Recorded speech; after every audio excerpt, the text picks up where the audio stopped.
В Евангелии от Луки, 14 глава, 26-27 стихи, за Иисусом следует множество народа. И Он оборачивается к ним и говорит: «Кто приходит ко мне и не возненавидит отца своего, и матери, и жены, и детей, и братьев, и сестер, а притом и саму жизнь свою, тот не может быть моим учеником. И кто не несет креста своего и идет за мной, не может быть моим учеником».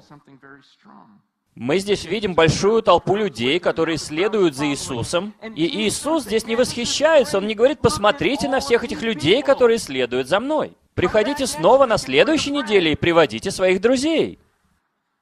Нет, Он смотрит на эту толпу, и вместо радости в Его словах звучит скептицизм. Он как бы указывает на них пальцем и говорит: «Я вообще не уверен, что вы должны быть здесь. Потому что вы не можете следовать за мной, если вы не будете ненавидеть своего отца, мать, жену, детей, вашу собственную жизнь. Вы готовы поднять крест и умереть вместе со мной? Если нет, то вы ошиблись адресом. Наверняка вас где-то ждут другие учителя». Понимаете, если бы Иисус был сейчас здесь, Он бы вышел из этой двери и сказал бы нам: «Если вы хотите следовать за мной, если вы на самом деле хотите следовать за мной, то может так случиться, что, выйдя за эти двери, вы больше никогда не увидите свою семью. Вы все еще хотите идти за мной?» На самом деле, что может случиться, если вы выйдете за эти двери вместе со мной? Может так случиться, что там стоит несколько крестов на улице. И я обернусь к вам и скажу: «Возьми вот этот вот крест и иди. Мы пойдем до того места вместе, где нас будут пытать, и там мы умрем. Ты все еще хочешь со мной идти?» Ты будешь нести свой собственный крест, и потом тебя прибьют к этому кресту. Ты все еще хочешь идти за мной? Потому что если ты не готов идти до конца, то ты не можешь быть моим учеником. И Он показывает это очень четко в следующих стихах. Он говорит: «Подумайте об этом.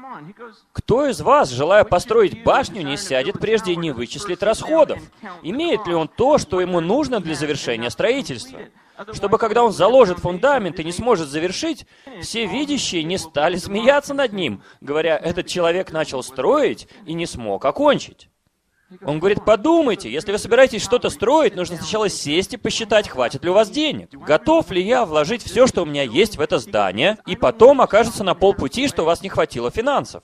Иисус говорит: подумайте, готовы ли вы идти со мной до конца. Потому что, следуя за мной, вы можете потерять абсолютно все.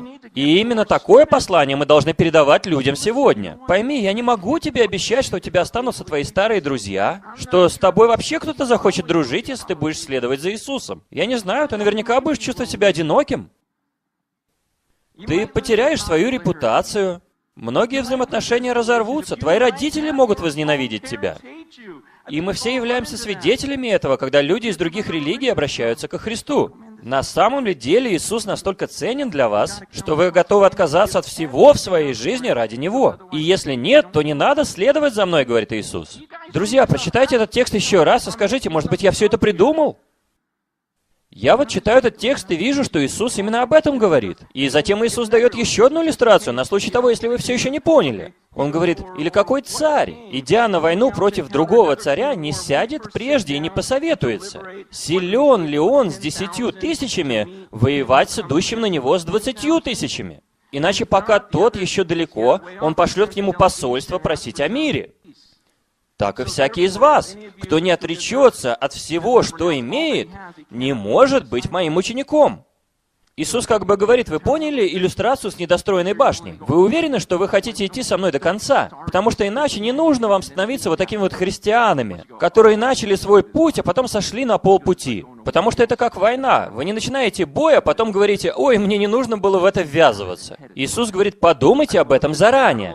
Мне очень нравится эта иллюстрация с войной, потому что мы забыли, что христианство — это поле битвы. Мы находимся на войне. И вот почему многие так называемые христиане начинают жаловаться, когда начинаются сложности. Они говорят: а я-то думал, что все будет так или вот так вот. И это потому, что кто-то обманул нас. Он сказал нам, что, обратившись ко Христу, наша жизнь обязательно наладится. Идти за Христом легко и весело, в то время как Иисус сказал, что это будет жизнь, наполненная страданиями. И вот теперь мы все жалуемся. Вот представьте себе, если бы солдат находился где-то на поле боя, и вот он бежит назад с поля боя, подбегает к командиру, и вот он подбегает к нему и кричит: «А, эти же люди стреляют в нас!» Я только что видел, как один из них бросил гранату, и она просто разорвала другого на части. И мы все понимаем, чего ж ты ожидал-то тогда? Здесь идет война. И вот я встречаю людей, которые ходят в церковь и начинают жаловаться и о том, и об этом. Все так сложно, все так непредсказуемо. Друзья, мы же на войне. И Иисус здесь говорит, вы понимаете это? Мы движемся в этом направлении. Мы можем оказаться на кресте. Будет уже поздно висеть на кресте и кричать, «Ой, как больно! Вы что, еще один гвоздь хотите вбить в руку?» И Иисус говорит, друзья, именно на это вы и подписываетесь.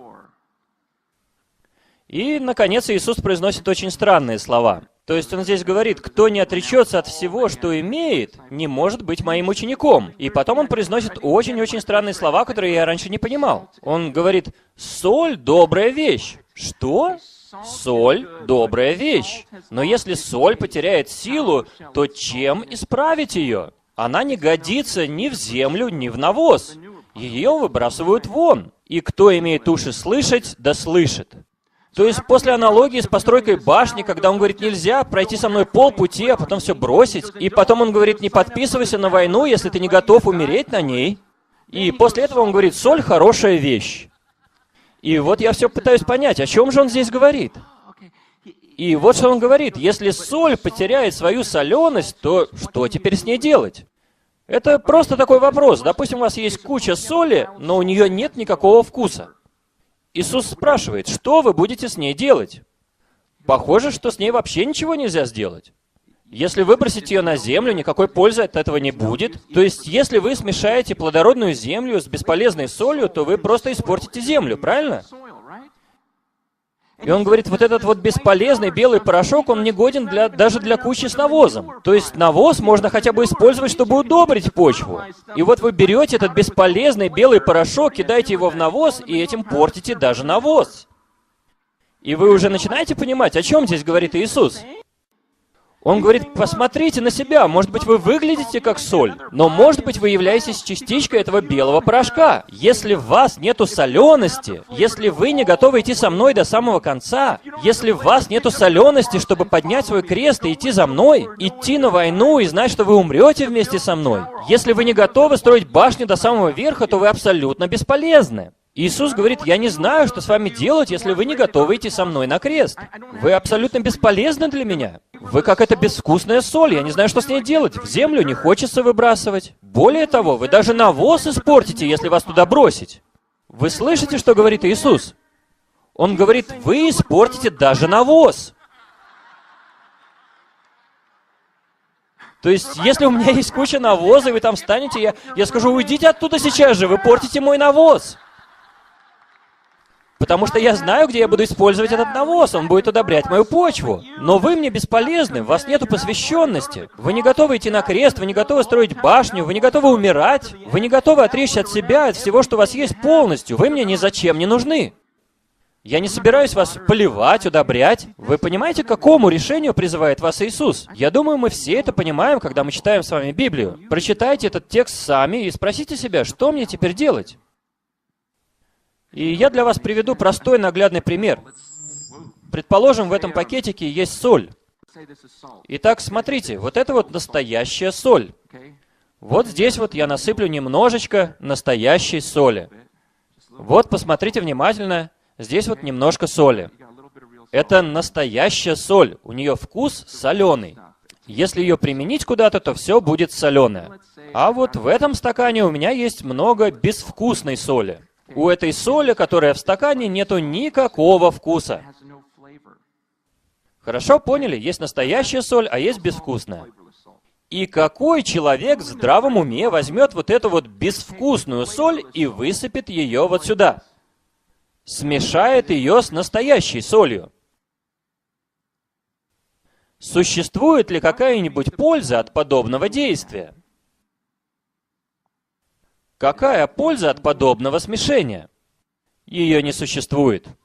Конечно, вы можете ходить и говорить, посмотрите на мою большую кучу. Посмотрите, какая она большая. Нет, вы заметили, какая она большая куча? У меня очень большая куча. Но у вас куча-то чего? И вы знаете, смотря на эту кучу, она мне очень нравится.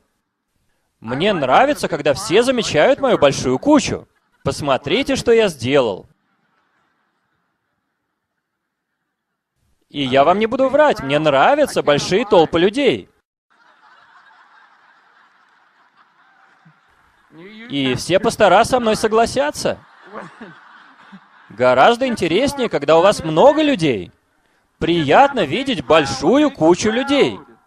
Я не хочу, чтобы у меня было всего несколько учеников. Я не хочу, чтобы их было всего 12 или еще меньше. Но Иисус говорит, что все должно быть как раз именно так. Потому что когда Он увидел все эти толпы людей, Он сказал: «Вы для меня абсолютно бесполезны. Я вообще не знаю, что с вами делать. Вы не посвящены мне, вы не готовы идти на крест. Вы не можете быть моими учениками». И наверняка многие из вас задаются вопросом, разве нету разницы между учеником Христа и христианином? Друзья, я такой разницы не вижу. И даже если бы была разница, Иисус сказал мне идти и делать учеников, которые будут повиноваться всему, что Он учил.